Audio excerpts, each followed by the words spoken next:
السلام علیکم۔ ادب میں دلچسپی رکھنے والے چاند کے چہرے پر داغ کا ہونے کا مفہوم تو ضرور جانتے ہوں گے، لیکن آج ہم چاند کی بجائے سورج کے داغ دھبوں کے بارے میں بات کریں گے۔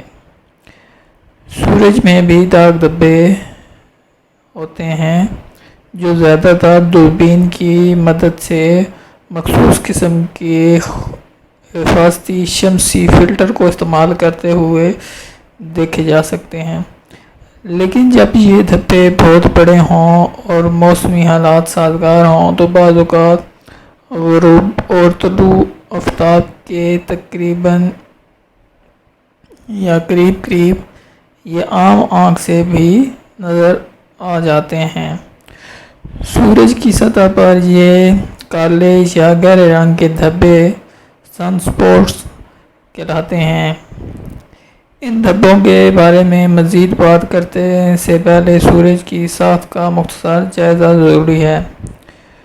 سورج دراصل 4 تہوں پر مشتمل ہے۔ ان میں سے اندر نسبتاً زیادہ دھبیز یا ڈینس تہہ جس کو کوور کا نام دیا جاتا ہے، یہ کوور ہی وہ جگہ ہے جہاں مسلسل توانائی پیدا ہوتی ہے اور پورے نظام شمسی کو بھیجی جا رہی ہے، یا سادہ الفاظ میں بات کی جائے تو یہ حصہ سورج بلکہ پورے نظام شمسی کا انجن ہے۔ کوور سے اوپر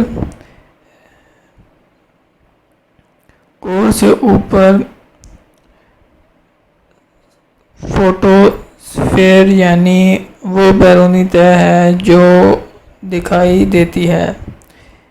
یہ دھبے دراصل سورج کی سب سے بیرونی تہہ فوٹوسفیر میں پائی جاتی ہے۔ نسبتاً کم درجہ حرارت کے علاقے میں اور باقی سطح کی نسبت تھوڑا سا ٹھنڈے ہونے کی باعث یہ کم روشن یا گہرے رنگ کے دکھائی دیتے ہیں۔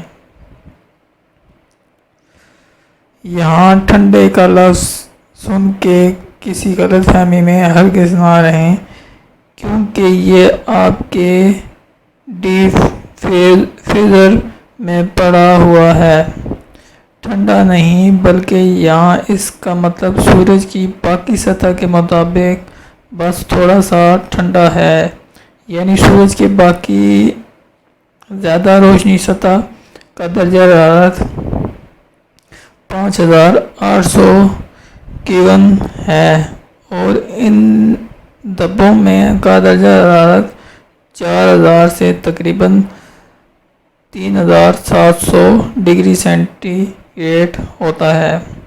یہ دھبے بنتے کیسے ہیں؟ یہ دھبے سورج کی طاقتور مقناطیسی میدان میں ہلچل یا بگاڑ کے نتیجے میں ہوتے ہیں۔ ان کے بننے کا تصور کو آپ ایک سادہ الفاظ میں سمجھیں۔ بچپن میں ہم میں سے اکثر نے مقناطیس سے کھیلتے ہوئے یہ دیکھا ہوگا کہ اگر ہم ایک کاغذ کے اوپر لوہے کا یا دھات کی چھوٹی چھوٹی ذرات کو بکھیر دیں اور پھر کاغذ کے نیچے مقناطیس کو قریب لائیں تو یہ دھاتی ذرات کاغذ کے اوپر عین اسی جگہ اکٹھے ہو جائیں گے جہاں پہ کاغذ کے نیچے مقناطیس موجود ہوتا ہے۔ سورج کے دھبے بھی کچھ اسی اصول کے تحت پیدا ہوتے ہیں اور سورج کی مقناطیسی قوت کا ایک جگہ پہ مرکز ہو جاتے ہیں۔ یہ دھبے باقی سطح کے مطابق میں تھوڑا کم درجہ حرارت ضرور رکھتے ہیں، لیکن بہت زیادہ برق مقناطیسی سرگرمیوں سے لبریز ہوتے ہیں، یعنی اپنے مقناطیسی قوت کے باعث یہ دھبے سورج سے اکٹھے ہونے والے خوفناک شمسی لہر سولر فلیر کا سبب بنتے ہیں۔ تقریباً ہر 11 سال کے بعد سورج کی سطح پر ان دھبوں کی تعداد زیادہ سے زیادہ ہو جاتی ہے۔ ایسی حالت کو شمسی عروج یا سولر میکسیمم کہا جاتا ہے، کیونکہ اس وقت سورج کی برقی مقناطیسی سب سے زیادہ ہوتی ہے، اور اس وجہ سے سورج سے آگ اور حرارت کی بلبلے زیادہ تواتر کے ساتھ اکٹھے ہوتے ہیں، یعنی اس وقت سورج بہت غصے میں ہوتا ہے۔ ان دھبوں کی تعداد کم یا زیادہ ہوتی رہتی ہے، لیکن ایک وقت میں زیادہ سے زیادہ 200 تک ایسے دھبے سورج کی سطح پر موجود ہو سکتے ہیں۔ ان میں سے اکثر کا سائز ہماری زمین کی سائز سے بھی بڑا ہوتا ہے۔ یہاں ایک سوال پیدا ہوگا کہ قدرتی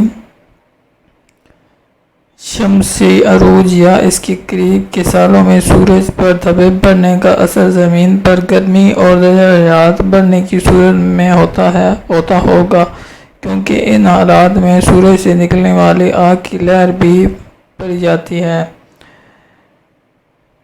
ایک اتفاق ہے کہ اگلا شمسی سورج صرف 2 سال یعنی 2025 میں ہوگا، اور آج کل ہم زمین پر گزشتہ کئی سالوں کے مقابلے میں بہت زیادہ گرمی محسوس کر رہے ہیں، اور خاص طور پر پاکستان میں تو گرمی کے پرانے ریکارڈ ٹوٹ گئے ہیں۔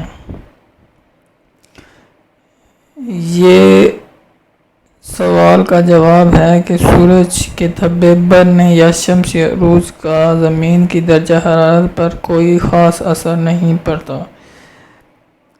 زمین سورج سے 15 کروڑ کلومیٹر کی دوری پر ہے، اور سورج سے اٹھنے والی شمسی لہر اور آگ بلبلوں کا اثر اتنا زیادہ فاصلے تک نہیں پہنچتا۔ اس طرح اگرچہ یہ درست ہے کہ سورج کے دھبے بہت طاقتور اور مقناطیسی لہریں خارج کرتے ہیں، اور نظام شمسی میں سورج سے دور اربوں کلومیٹر تک ان برق مقناطیسی لہروں کا اثر محسوس کیا جا سکتا ہے، لیکن یہ دھبے حرارت خارج کرنے کا باعث نہیں بنتے، اور اس طرح زمین یا کسی بھی سیارے کا درجہ حرارت بڑھنے میں ان کا کوئی عمل دخل نہیں ہوتا۔ زمین پر پڑنے والی انتہائی گرمی کی وجہ ماحولیاتی بگاڑ پیدا کرنے والی سرگرمیاں ہیں۔ اس کا الزام سورج یا اس کے دھبوں کو دینا ہرگز درست نہیں۔ ہاں، البتہ یہ بات درست ہے کہ ان دھبوں کی تعداد بہت زیادہ ہو جائے تو یہ زمین پر مواصلاتی نظام بگاڑ سکتی ہے، جیسا کہ radio transmission, mobile phone, internet, satellite کے ذریعے ہونے والے رابطے منسوخ ہو سکتے ہیں، اور دیگر مواصلاتی نوعیت کے نظام بری طرح متاثر ہو سکتے ہیں۔ آپ کو ویڈیو اچھی لگی تو لائک کریں، سبسکرائب کریں۔ بہت شکریہ۔